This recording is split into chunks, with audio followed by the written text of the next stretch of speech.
On July 4th, 2021, we did a water balloon battle reenactment of the Battle of Saipan, which was a battle, World War II, between the U.S. Marines and the Imperial Japanese Army and Navy forces defending the island. If you've been following my builds, you've seen how I've been putting an engine in the Sherman to get it running, and on July 3rd, I was test driving it, got all the problems worked out with the drive sprocket and the tracks. I did get the tracks slip off while doing a turn, but got that repaired and addressed that problem. The engine ran flawlessly all day though, so it seemed like everything was in good order. But then right before the show, when we were going to start the engine to back it out, the carburetor float valve got stuck open, so all the gasoline dumped into the cylinder, and the engine's old enough that it leaked past the rings and into the crankcase. So by the time we figured all that out, it had already dumped about a quart of gasoline into the oil. So I had a quart and a half of oil plus a quart or more of gasoline mixed. And so I could have repaired it, but I would have to change the oil and take out the carb and do a repair, and that would have taken a couple hours. So we decided to just push the Sherman into the street and reenact the battle with just operating the cannon, with the two guys in the turret operating the cannon from inside, and still reenacted everything how we planned to as best we could with a static Sherman. But the two Hago tanks worked perfectly. They were both electric powered and worked great. The one was shooting cheese balls with a compressed air, and the other one used a leaf blower to shoot bubble gum. So it's a little bit hard to see them because they shoot so fast, and it's a pretty small projectile. But those were shooting at the Sherman, and had a lot of fun. So I'll explain. I got some video here. We'll see how some clips of the battle itself, and I also try to describe what was going on. So I hope you enjoy. Leave me some comments if you got any questions about it or feedback for other ideas for future battle reenactments. Thanks a lot.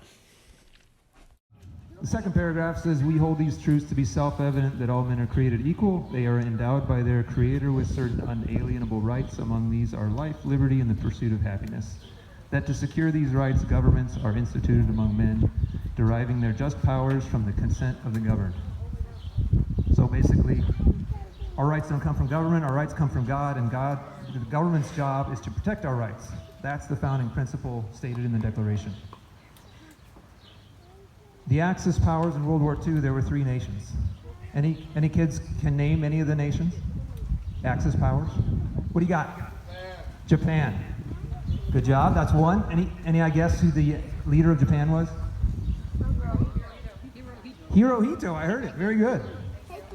So in Japan, in the 30s, they didn't like the Western influence from America and Europeans, so they issued the 1937 Cardinal Principles of National Essence. That's the translation anyway. And it says, "Our country is established with the emperor at its center. For this reason, to serve the emperor and receive the emperor's great august will as our own is the rationale of making our historical life live in the present, and on this is based the morality of the people. To walk this way of loyalty is the sole way in which we subjects may live and the fountainhead of all energy. Hence, offering our lives for the sake of the emperor does not mean so-called self-sacrifice, but the casting aside of our little selves to live under his august grace." So that's kind of the mindset of the foundation of Japan's, political system or government at the time. So it's stated right in there that morality is based on serving the emperor, right? Completely opposite from America. Okay, that's one, Japan. Another one, Germany. Who was the leader of Germany? Hitler. So I went through the points of the Nazi program last year, so I'm not going to go through all that again, but just the 25th point, which was issued in 1920, by the way. For the execution of all this, meaning the previous 24 points, we demand the formation of a strong central power in the Reich, unlimited authority of the Central Parliament over the whole Reich and its organizations in general. The leaders of the party promise, if necessary, by sacrificing their own lives, to support execution of the points set forth above without consideration. So again, people have to commit their lives to protecting the government, right? And the central power has to have all the authority. Third one, Italy. Leader of Italy was? Mussolini, all right. So he wrote The Doctrine of Fascism in 1927, and he wrote that fascism conceives of the state as an absolute, and this one's the most amazing to me, in comparison with which all individuals or groups as relative, only to be conceived of in their relation to the state. The state as conceived of and created by fascism is a spiritual and moral fact in itself. It is the state that educates its citizens in civic virtue and gives them a consciousness of their mission and welds them into unity. The fascist state organizes the nation, listen to this, but leaves a sufficient margin of liberty to the individual. The latter is deprived of all useless and possibly harmful freedom, but retains what is essential. The deciding power in this question cannot be the individual, but the state alone. So they intentionally say in 1927, they're going to remove all liberty which is not essential for the individual. And this was published. He told people this is the way he looks at how government should work. Amazing to me. And then he says, cannot be the individual who decides what liberties you get, but the state. And the state is really Mussolini, right? He became a dictator, so he says. So I just think the contrast between what was going on during World War II and the founding principle of America is just unbelievable. And I'll talk a little bit more at the end, not as long I hope, but I don't want to bore everybody. But George Washington said some amazing things that you can see all coming to life here in World War II and today. So stick around after the balloon battle. All right, so today we're gonna try to reenact the Battle of Saipan. You know, I give kids instructions, but as soon as a kid gets a water balloon in their hand, like all instructions are out the window, and it's like, yeah, I gotta get somebody. You know? So I'll try to narrate as we go along what was happening. But July 9th or 15th, 1944. So this is just a week or so after D-Day in Europe. They called it D-Day in the Pacific. It had a few biggest, but I think it's overshadowed by the conflict in Europe. It was the largest U.S. versus Japan tank battle, so that's why we have our tank battle here. A lot of people say they didn't know Japan had tanks. Well, they did. Not nearly as many as in Europe, but it was the largest battle. Then we had the largest Banzai charge of the Pacific War. I'll talk about that. And then the largest, as this Battle of Saipan was going on in the sea, the Battle of the Philippine Sea was going on, and that was the largest carrier-to-carrier battle in history, involving 24 aircraft carriers and 1,350 carrier-based aircraft. So there was a massive sea and air battle going on at the same time. Okay, and then so that we had the Americans landing on the beaches of Saipan, and we had 2 Marine divisions, 1 Army division coming after that the next day, and then Japan had, so total, by the end of about a week, they had landed about 60,000 troops. Japan had about 32,000 defending the island. Okay, so I think now I need to have all of our participants come up and get some more specific instructions.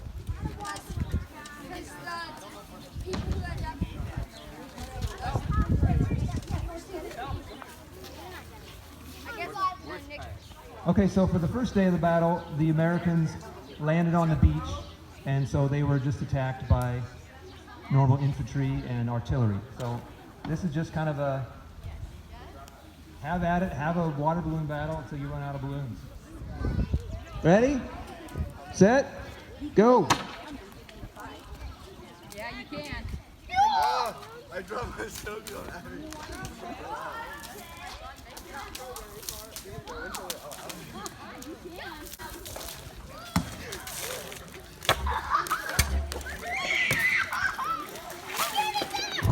Okay, Japan retreat. Clear out. Take your balloons with you. Take your leftover balloons. You need those still. Okay, so day 1, Americans take the beach. Landed, I think, 20,000 troops. I have it written down here somewhere. And approximately 2,000 casualties in the process.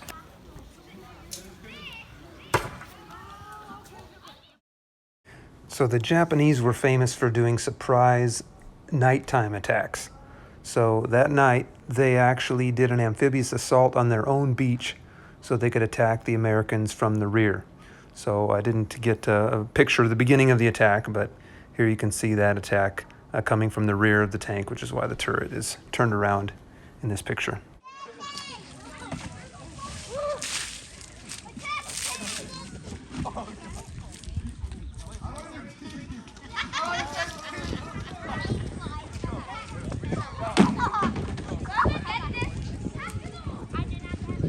So the nighttime counterattack was still a failure. The Americans were still there.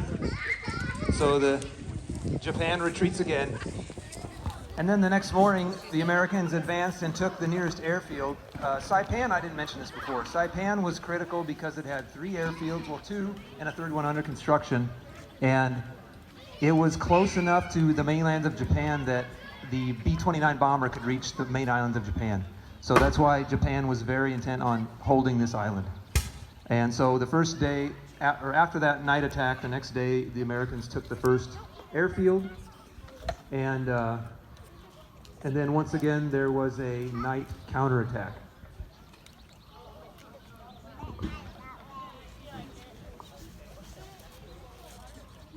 So then at night, Japan took every tank they had on the island, which was 44 tanks, and they attacked the Americans. And I read different reports. One said that there was 1 platoon of American tanks, which would be 5. Others said it was part of a company. So I'm not exactly sure how many American tanks, but it was between 5 and 10, I think, versus 44 Japanese tanks. But as you can see, they're a bit smaller. These are the same scale. They're both 60% size of the real thing.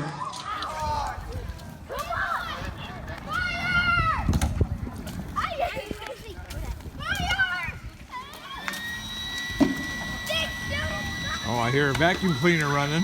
Vacuum.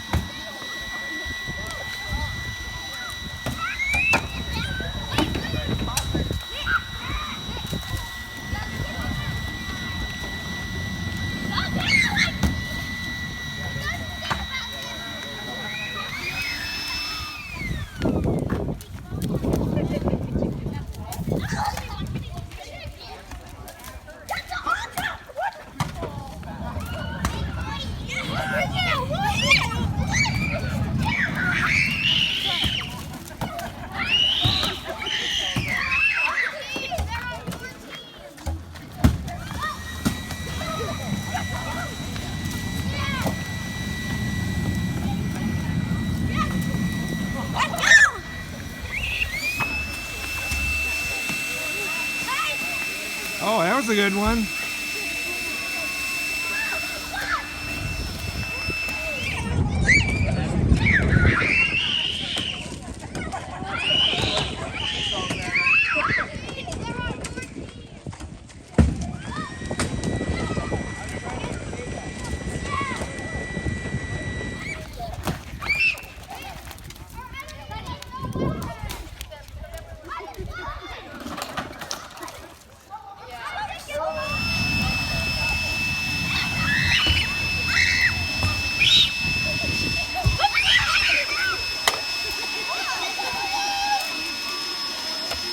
Oh, I saw one. There we go.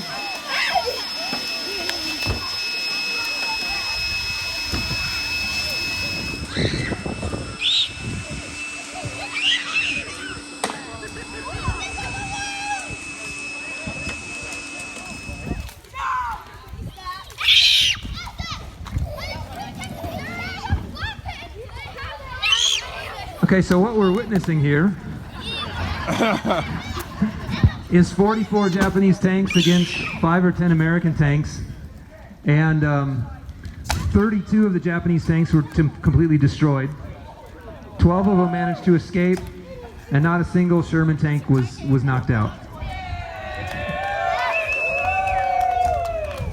Because the Sherman tank was just such a superior machine.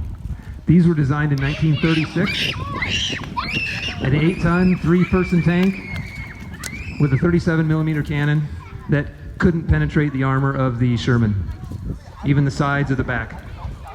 was pretty hopeless. The Sherman had up to 3 inches of armor and a 75mm gun, which could easily disintegrate one of these tanks with one shot. But that was kind of how it was fought by Japan. They had after the battle was over, it was officially over on July 9th. This is when America declared it over anyway. Let's see. Japan had 32 soldiers on the island, and approximately 29,000 were killed. So Japan there was no surrender to Japan. They believed they would get tortured or killed if they got captured, or if for some reason they got captured and then made it back home, they would have been a disgrace back home anyway. So they fought to the death even when they knew the battle was hopeless. America ended up with a total of 71,000 troops that landed on the island, 2,949 killed, 10,000 and some wounded. Just a few things about the naval battle for you Navy guys.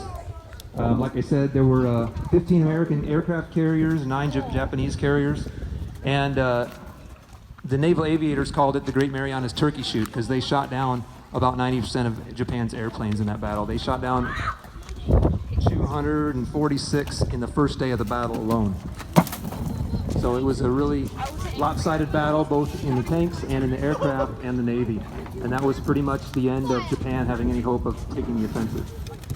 After that battle, Tojo, who was the prime minister in charge of the military, he had to resign because he said America would never take Saipan. And that was kind of near the end of Japan's being any offensive capability. I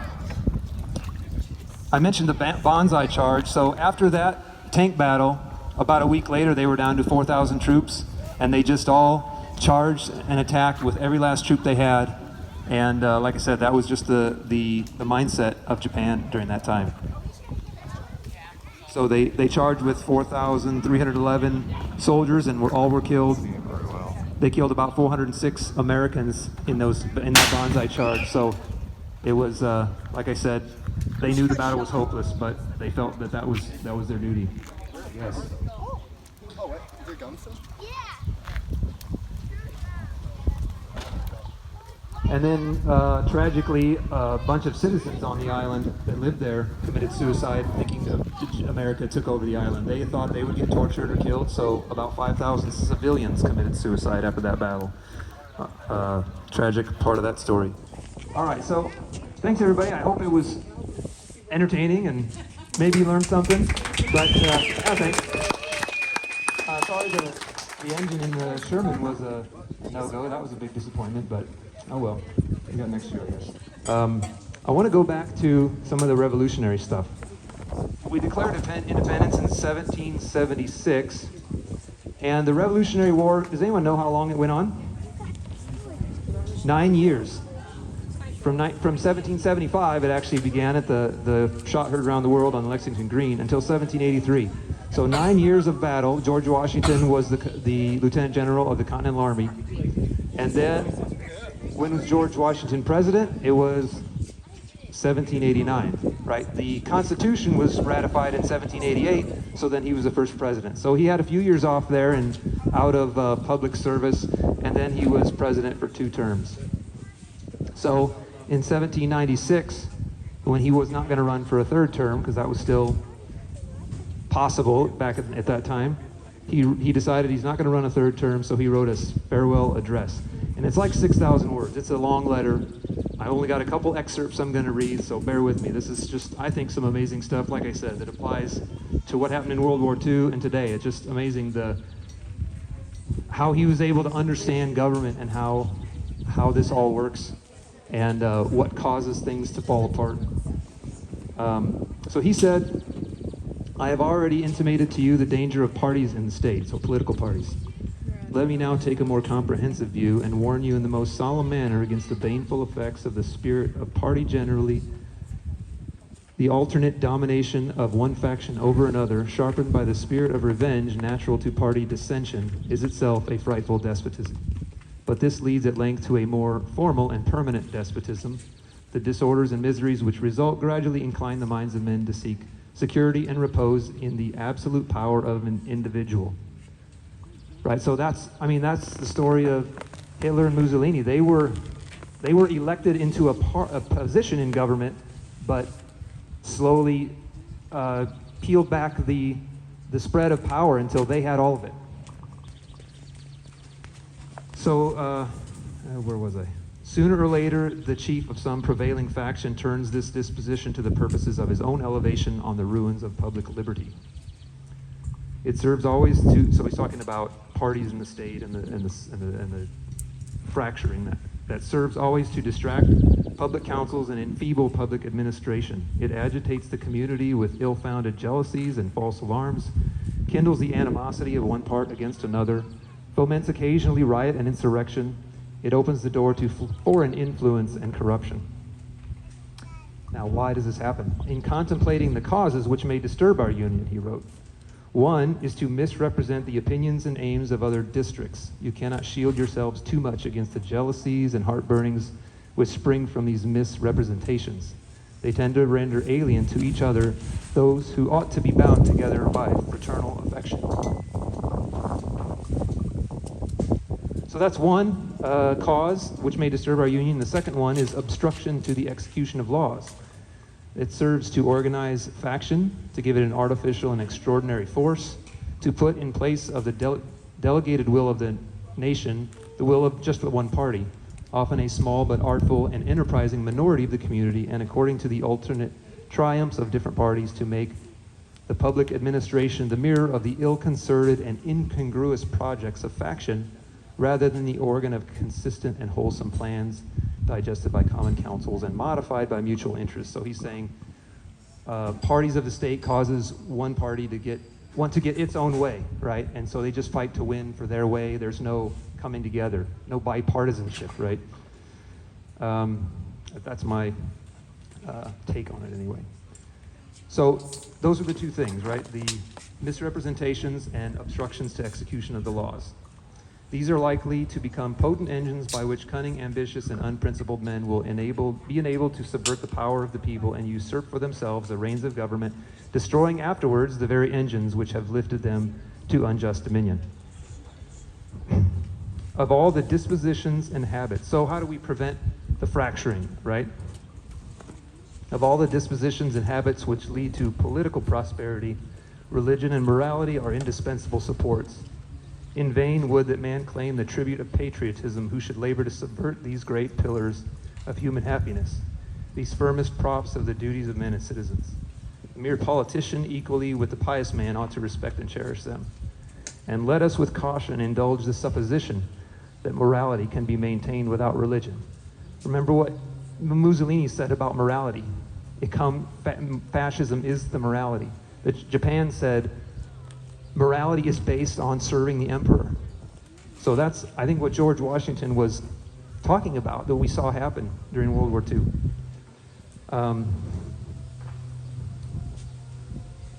Okay, I think I said this already. And let us with caution, indulge the supposition that morality can be maintained without religion.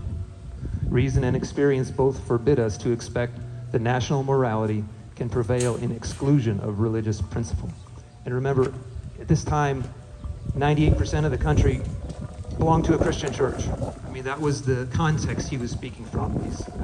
It's Christian. I think the other, about 2% was Jewish, and less than 0.25% was everything else. So it was very heavily Christian at that time. He said, with slight shades of difference, you have the same religion, manners, habits, and political principles.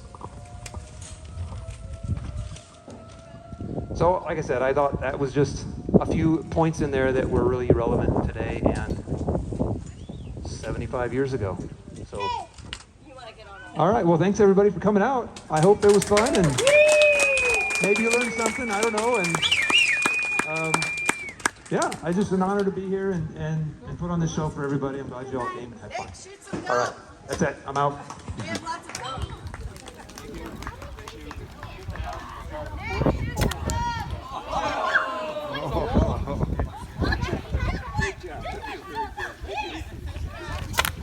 Oh!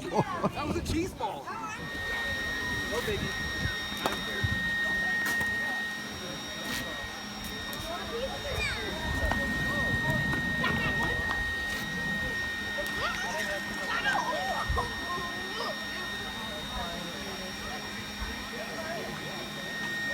Go!